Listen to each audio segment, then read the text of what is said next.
सोने का ही वस्त्र, स्वर्ण वर्ण वस्त्र है, और श्री देवी भूमि देवी दोनों उनके साथ हैं। और गरुड़ोपरि संस्थितम श्रिया भूमिया च सहितम गरुड़ोपरि संस्थितम।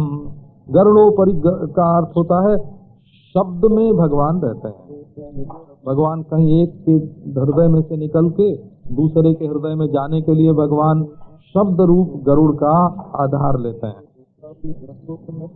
और श्री देवी और भूदेवी उनके पास दोनों, सत्ता की देवी और सौंदर्य की, ऐश्वर्य की देवी दोनों, कृषि लक्ष्मी और स्वर्ण लक्ष्मी दोनों उनकी सेवा में संलग्न रहती हैं। अब हर्ष गदगद वाणी से ब्रह्मा जी ने उनकी स्तुति की।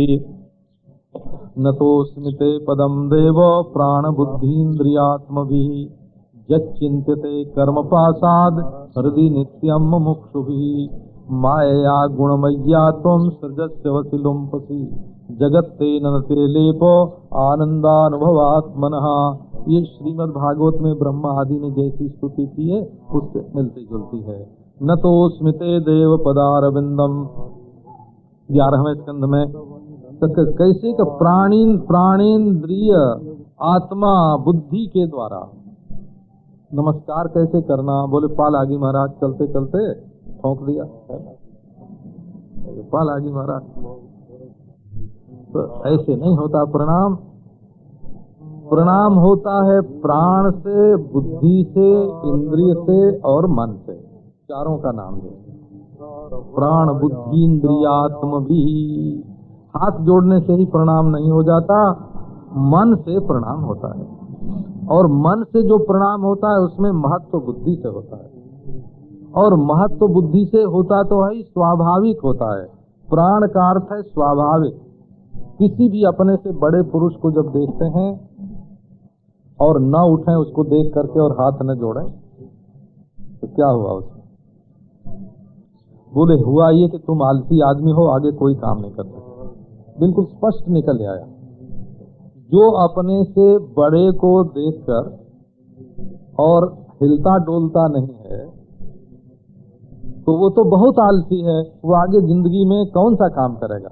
आयुर्विद्याजसो बलम, मनु जी ने कहा कि जिसको नमस्कार करने का और वृद्ध के पास जाके, छोटी किस्म के जो लोग हैं उनके पास बैठ के घंटों तक गप के क्या होगे।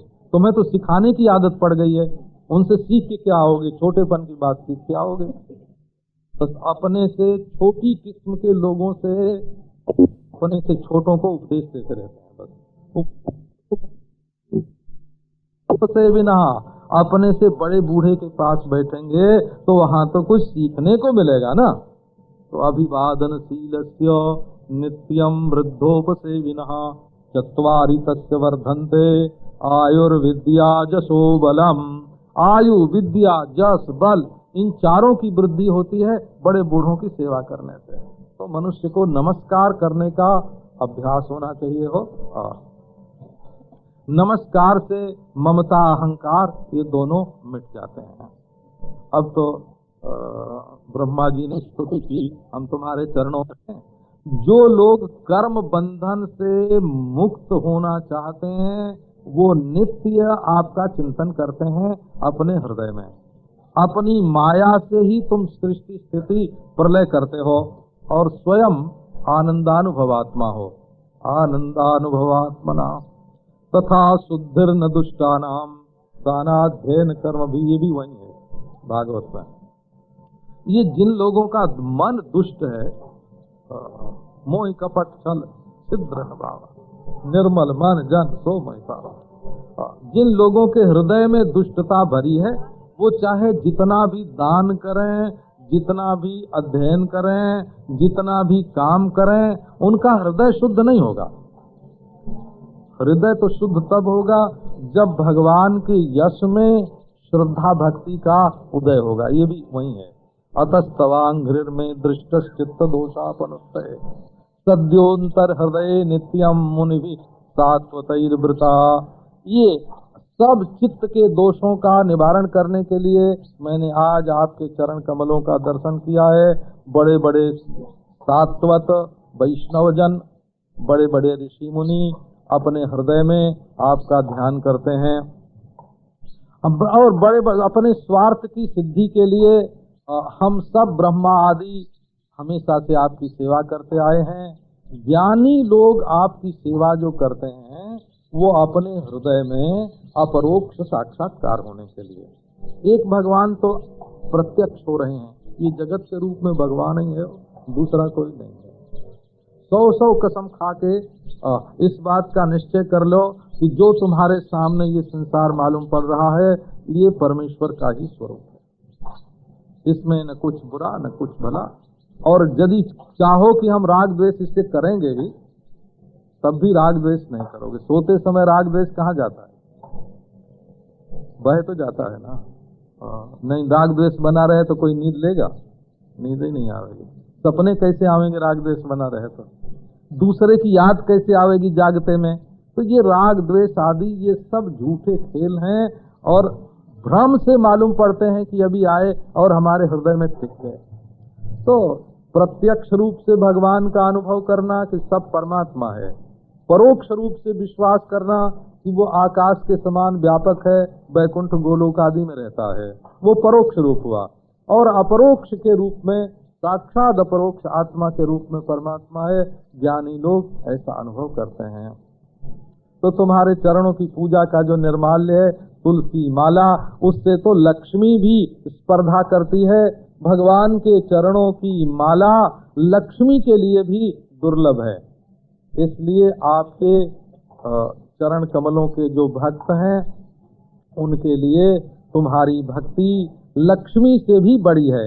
इस और सारवेदी भक्त केवल भक्ति को ही चाहते हैं। इसलिए ब्रह्मा आदि कहते हैं कि हे प्रभु आपके चरण कमलों में हमारी सदा भक्ति बनी रहे।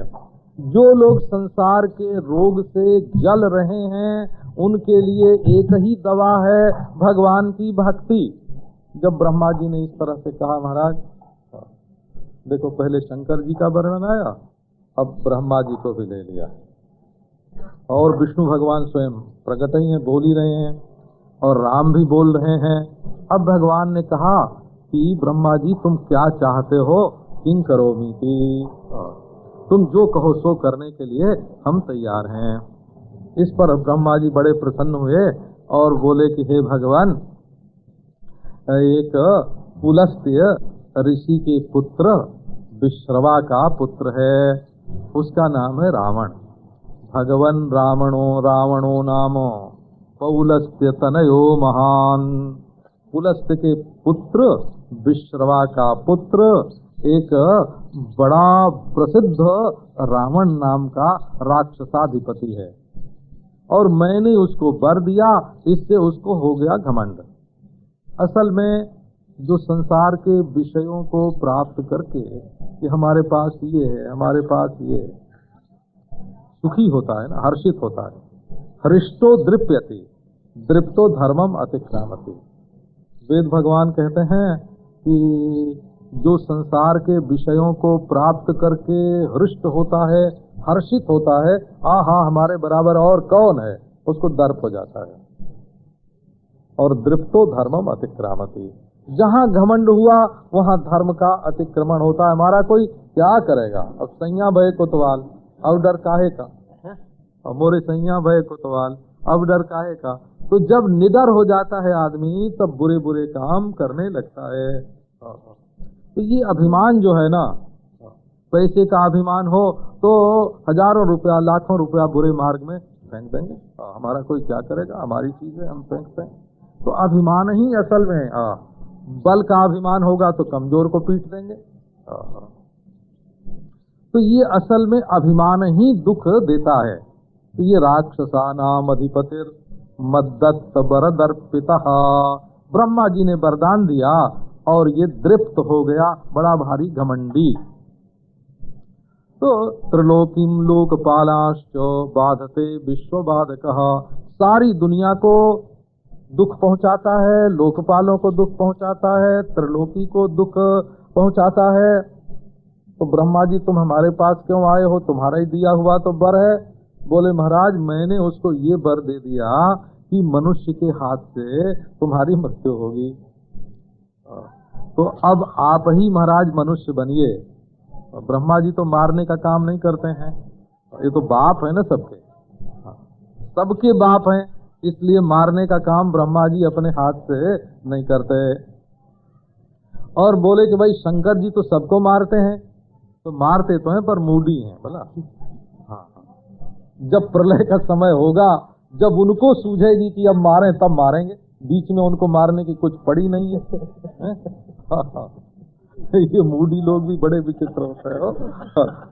समय पर मूड आ जाए तो काम करे और न आवे तो न करे, अब काम तो डर ही रह जाए ना। तो ब्रह्मा जी ने विष्णु भगवान से कहा कि शंकर जी तो इस समय मारने वाले नहीं है उसको, और मैंने तो वरदान ही दिया है, मेरा तो बच्चा ही है, मैं अपने हाथ से कैसे मारूं। का अब आप ही मनुष्यतस्त्वम मानुषो भूत्वा जहि देवर रिपुम प्रभो, आप स्वयं मनुष्य का रूप धारण करके इस देवताओं के शत्रु को मारिए। ये जो मालूम पड़ता है कि हम अहंकार के द्वारा अपने मन को और इंद्रियों को सुख पहुंचा रहे हैं, ये बात बिल्कुल गलत है। अहंकार अपने ही मन का शत्रु है, अहंकार अपनी ही इंद्रियों का शत्रु है, वो देव रिपु है। देवता तो यही है ना, भागवत में देव शब्द का अर्थ इंद्रिय है, ऐसा रखा हुआ है। देवानाम गुणलिंगानाम आनुश्रविक कर्मणाम। तो भगवान ने कहा कि देखो जी, इधर तो तुमने वर दे दिया इसको कि मनुष्य के हाथ से मृत्यु होगी, दूसरे के हाथ से नहीं। मानो बात ये हुई कि रावण ने वर मांगा कि हमारी मृत्यु ही न हो, तो ब्रह्मा जी ने कहा कि जो पैदा होता है वो मरता है, ये नियम है।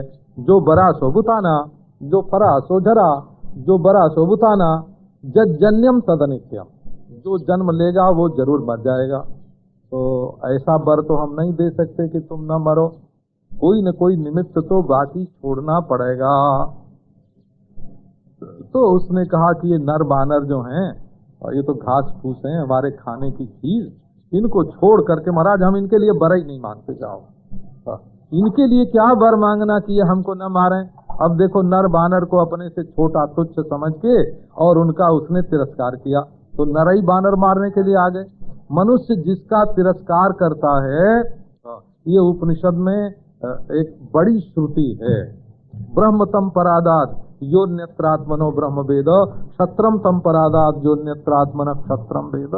जिसको तुम छोटा समझ के, ब्राह्मण को, क्षत्रिय को, देवता को, लोक को, वेद को अपने से छोटा समझ करके जिसका तिरस्कार करोगे वही तुम्हारा दुश्मन हो जाएगा।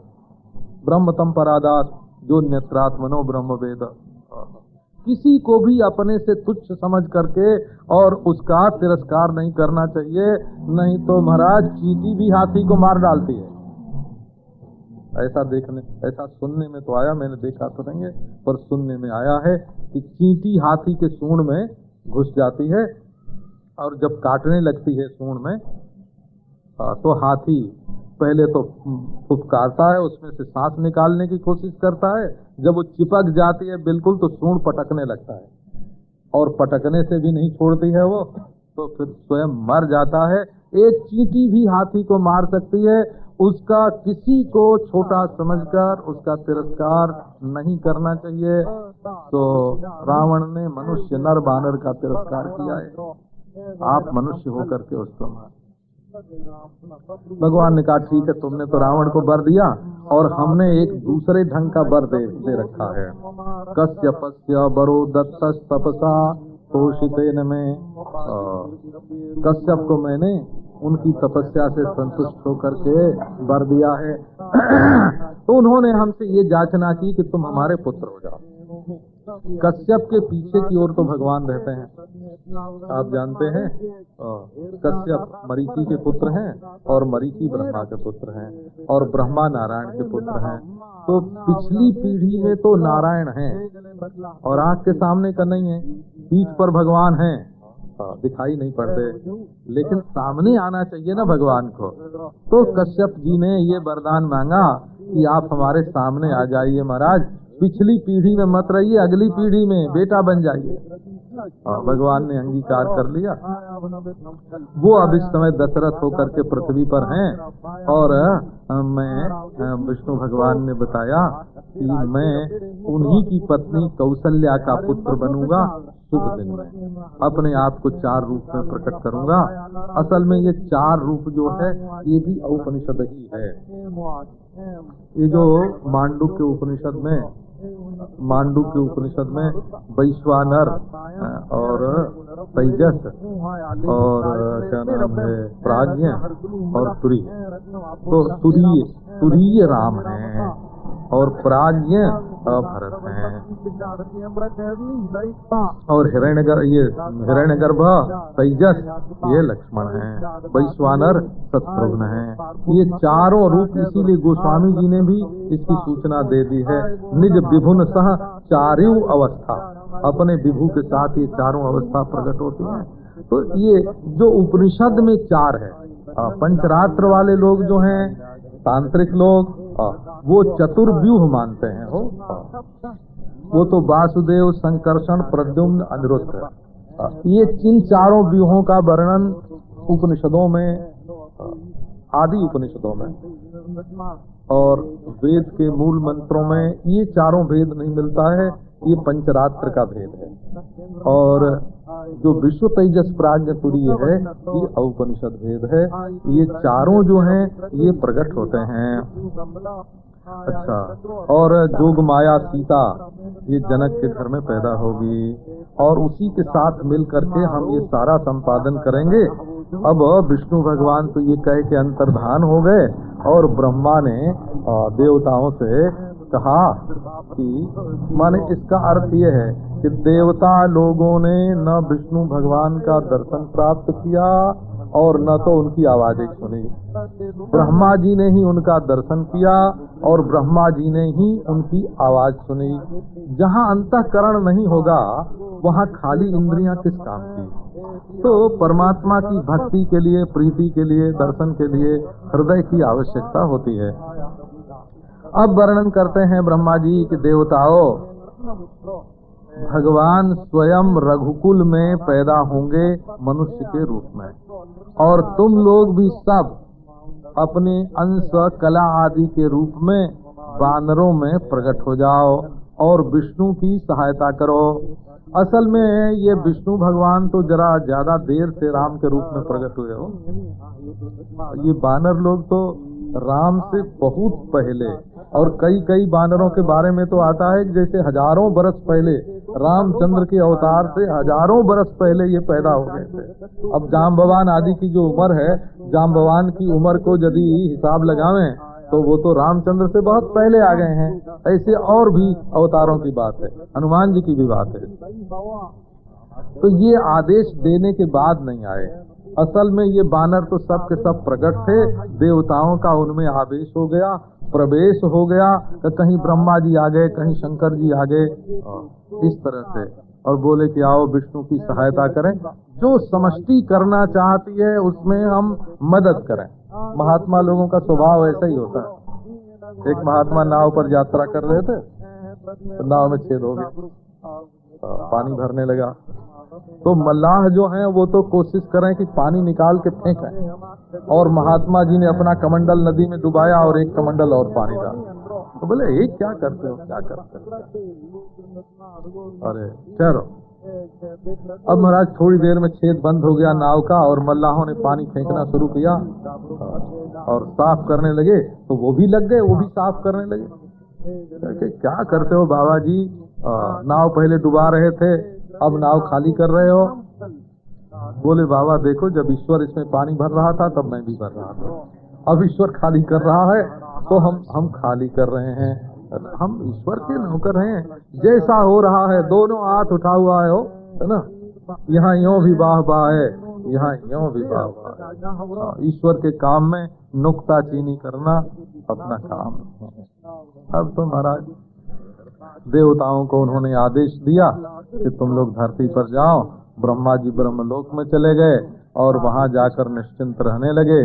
देवता सब के सब ब्रह्मा के वानरों के रूप में आए और भगवान की सहायता के लिए बड़े बड़े महाराज, बड़े बली और पर्वत वृक्ष। असल में बलि होता ही वो है जो विष्णु भगवान के प्रभु के संकल्प में अपने संकल्प को मिलाता है और उसकी सहायता करने के लिए आता है, और जो अपने संकल्प से काम लेना चाहता है। जय हे बिहारी जी। हाँ, तो बिहारी जी हमको एक बेटा चाहिए। अच्छा भाई, बिहारी जी तो चुप हैं, वो तो बोलते नहीं हैं। बोले 1 बरस के भीतर ही चाहिए महाराज। अच्छा, तो देखो महाराज, होए तो हृष्ट पुष्ट स्वस्थ होए, सुंदर होए, आज्ञाकारी होए, जल्दी 1 बरस के भीतर बेटा लेके आ जाओ। अब तुमको ईश्वर से तुम बात कर रहे हो कि एक अच्छे नौकर से कर रहे हो? तो ना, एक अच्छे नौकर से बात कर रहे हो कि ईश्वर से बात कर रहे हो? वो तुम्हारे ही मन के अनुसार चले। तो गुरु को, शास्त्र को, ईश्वर को कैसे संभालना पड़ता है कि इसको भक्त लोग जानते हैं। तो ये ईश्वर के काम में मदद करने वाले बड़े बलवान हुए। अब इसके बाद वर्णन करते हैं, अथ राजा दशरथः श्रीमान सत्यपरायणः अयोध्याधिपतिर्वीरः सर्वलोकेषु विश्रुतः। राजा दशरथ, ये दशरथ महाराज वही वंश है, रघुवंश। हर तरह से ये वंश श्रेष्ठ है, विद्या से, योग से, दान से, धर्म से। रघु जी ने इतना दान किया था हो कि पहनने के लिए एक वस्त्र के सिवाय उनके पास दूसरी कोई चीज नहीं। जब ब्राह्मण आया तो पांव धोने के लिए उनके पास कोई धातु का पात्र नहीं था, मिट्टी के बर्तन में उन्होंने पांव धोया। इतना पवित्र वंश जिसमें लोग गंगा जी को उतार के ले आए, शंकर जी को अपनी तपस्या से प्रसन्न करते, और वंश को, जिसमें वंश को वशिष्ठ जी ने ईश्वरीय बना दिया, शुद्ध करके दे दिया इस वंश को, जिसमें दशरथ और रामचंद्र पैदा हो।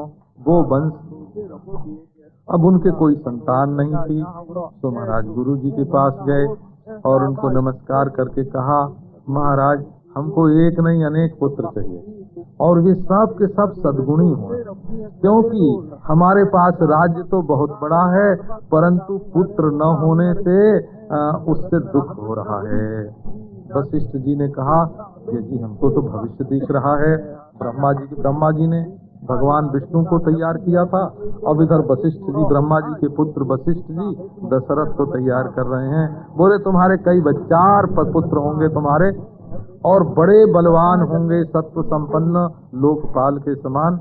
तो शांता के पति ऋष्य श्रृंग को ले आओ, और वो हम लोगों के साथ तुम्हारे लिए पुत्र कामेष्टि करावें। अब वाल्मीकि रामायण में तो ये कथा बड़ी विस्तार से, कई अध्यायों में ये कथा है। अपन तो रामचरित्र की बात करेंगे। अब वो आए महाराज, बड़ी पवित्रता से उन्होंने यज्ञ कर्म का आरंभ किया। यज्ञ कर्म करने वाले भी ब्राह्मण भी निष्पाप थे, मुनि फिर बीत कलमशई है। ये नहीं कि अरे गहरे इधर उधर से समेट के ले आए, जिनको गायत्री तक बोलना ना आवे, संध्या वंदन तक करना नहीं आवे, ऐसे ब्राह्मण ब्रुव नहीं। मनुस्मृति में इनकी संज्ञा ब्राह्मण ब्रुव है। यथा काष्ठमयो हस्ती यथा चर्ममयो मृगः यश्च विप्रो नधीयानस त्रयस्ते नाम बिभ्रति। हमारे गुरुजी बोलते थे ब्राह्मण ब्रुवः इत्यपि न पर्याप्तार्थ शब्दः। ये शब्द भी इनके लिए काफी नहीं है। लकड़ी का हाथी, हाथी तो नाम है पर है लकड़ी का। चाम का हरिन, बोले नाम तो हरिन है पर चाम का। इसी प्रकार जो सदाचार से और विद्या से रहित हैं, वे ब्राह्मण का नाम धारण करने के भी अधिकारी नहीं। मनु जी ने, मनुस्मृति का ये श्लोक मनुस्मृति का है। सो नारायण कैसे मुनि आए तो बीत कलमश, जिनके अंदर कोई दोष नहीं है, और बड़ी श्रद्धा से उन्होंने अग्नि में हवन किया। अग्नि में हवन करने पर चमकते हुए कुंदन की तरह, सोने की तरह चमकते हुए अग्नि देवता प्रकट हुए, और हाथ में स्वर्ण के पात्र में उनके पायस था। उन्होंने कहा कि तुम ये दिव्य पायस ग्रहण करो, ये ईश्वर की कृपा से मिला है, इससे तुम्हें पुत्र होगा। लप्स्यसे परमात्मानं पुत्रत्वेन न संशयः, तुम्हें पुत्र के रूप में परमात्मा की प्राप्ति होगी। परमात्मा तुम्हारा पुत्र होकर मिलेगा, माने तुम्हें वात्सल्य रस का आस्वादन कराने के लिए परमात्मा तुम्हें आवेगा। और लोगों के लिए वीर रस होगा, और लोगों के लिए वीर रस होगा, दया वीर, दान वीर और सब वीर होगा, पर तुम्हारे लिए पुत्र होकर आवेगा, माने वात्सल्य रस का आस्वादन तुमको करावेगा। तो वो तो अंतर्धान हो गए अग्नि देवता। राजा ने ऋषि श्रृंग और वशिष्ठ जी की वंदना की और उनसे अनुज्ञा लेकर के उन्होंने हविष्य बांट दिया। कौशल्या केकई इन दोनों को आधा आधा दिया। इसी बीच में सुमित्रा जी आ गईं, तो उनको दोनों ने दिया महाराज। सो 2 बच्चे की का योग बन गया सुमित्रा के लिए। जिसको एक भी नहीं दिया था दशरथ ने, उसके 2 हुए हो। दशरथ ने सुमित्रा को स्वयं एक हिस्सा भी नहीं दिया था। और नारायण जिनको दशरथ ने दिया था उनके एक एक हुए, और जिनको दशरथ ने नहीं दिया था उनके 2 हुए। ये दासानुदास बोलते हैं इनको। भरत जी तो दास हैं और शत्रुघ्न जी दासानुदास हैं, और लक्ष्मण जी रामानुगामी हैं।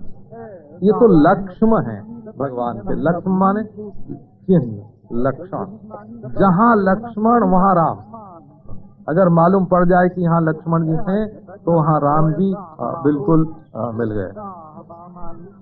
अब तो कौशल्या को भी मिल गया, और सब स्त्रियां प्रेम से अपना अपना भाग लेकर सेवन करके उसका गर्भवती हो गईं। देवता के समान उनकी शोभा होने लगी।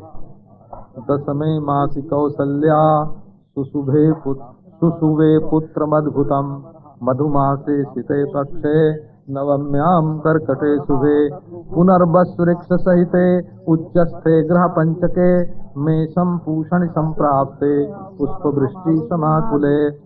कहते हैं कि जब कौशल्या के 10 महीना हुआ। ये कौशल्या शब्द दंत सकार से भी लिखते हैं और तालव्य सकार से। तो कौशल्या जी के संबंध में ऐसा वर्णन मिलता है कि अयोध्या जी के पास ही एक कोसला नाम का छोटा सा गांव था। उस गांव का नाम था कोसल या कोसला, गांव का नाम था। और दशरथ जी को कौशल्या बहुत पसंद आ गई, तो उसके पिता ने दे दिया दशरथ। पर देने के पहले भी ऐसा वर्णन आता है कि एक दिन रावण गया ब्रह्मा जी के पास, और उसने पूछा कि महाराज हमारी मौत किसके हाथ है वो बताओ। तो ब्रह्मा जी ने बताया कि कौशल्या दशरथ से एक पुत्र होगा। कि कौशल्या कौन है? कि कौशल गांव की लड़की है, और दशरथ जी अयोध्या के राजा हैं। इन दोनों का विवाह होगा और इससे भगवान राम का रूप ग्रहण करके पैदा होंगे और वो तुम्हें मारेंगे। यही भगवान। रावण ने कहा ये ब्याह ही हम नहीं होने देंगे। तो कौशला में जा करके उसने कौशल्या का अपहरण कर लिया, और दशरथ का भी अपहरण किया। तो दोनों को अपहरण करके समुद्र में डाल दिया।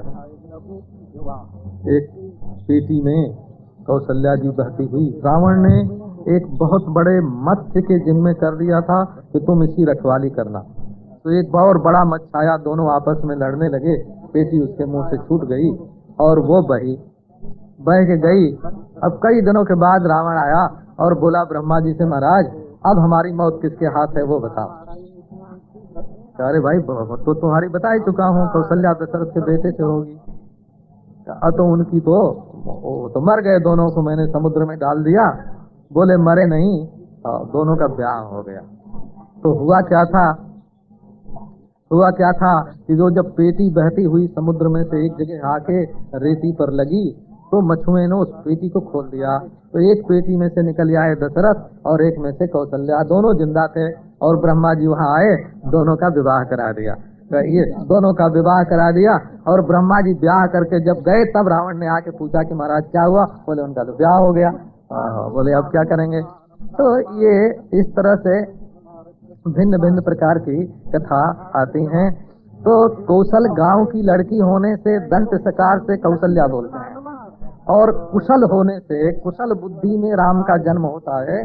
दृश्यते त्वग्रया बुद्धिया सूक्ष्मया सूक्ष्मदर्शी भी, इसलिए कुशल शब्द से कौशल्या बनाते हैं, तब वो तालव्य सकार से बनता है। अद्भुत पुत्र का जन्म हुआ मधुमासे सिते पक्षे नवम्याम कर्कटे शुभे। अद्भुत पुत्र। मधुमास माने देखो, राजा को आना है तो किस महीने में आवे? राजा जो महीनों में राजा होगा, बसंत ऋतु, ऋतुराज में। राजा के रूप में भगवान को आना है तो ऋतुराज बसंत को उन्होंने पसंद किया। राजा और राजा की समानता होती है। और खेतीहर के रूप में, किसान के रूप में आना हुआ, गाय बैल के लिए है ना आना, खेती बाड़ी के लिए आना, तो वर्षा ऋतु में आए, है ना। और चोरी वोरी करने के लिए, रासलीला करने के लिए आए तो रात में आए। और ये आए तो दिन दहाड़े बाजे गाजे बजा के आए, है ना। ये तो राजकुमार हैं। तो उसमें भी मधुमास में आए। ऋतुराज बसंत ऋतु और मधुमास, और मधुमास में भी नवमी तिथि इनके लिए बिल्कुल। कोई राजा महाराजा अपने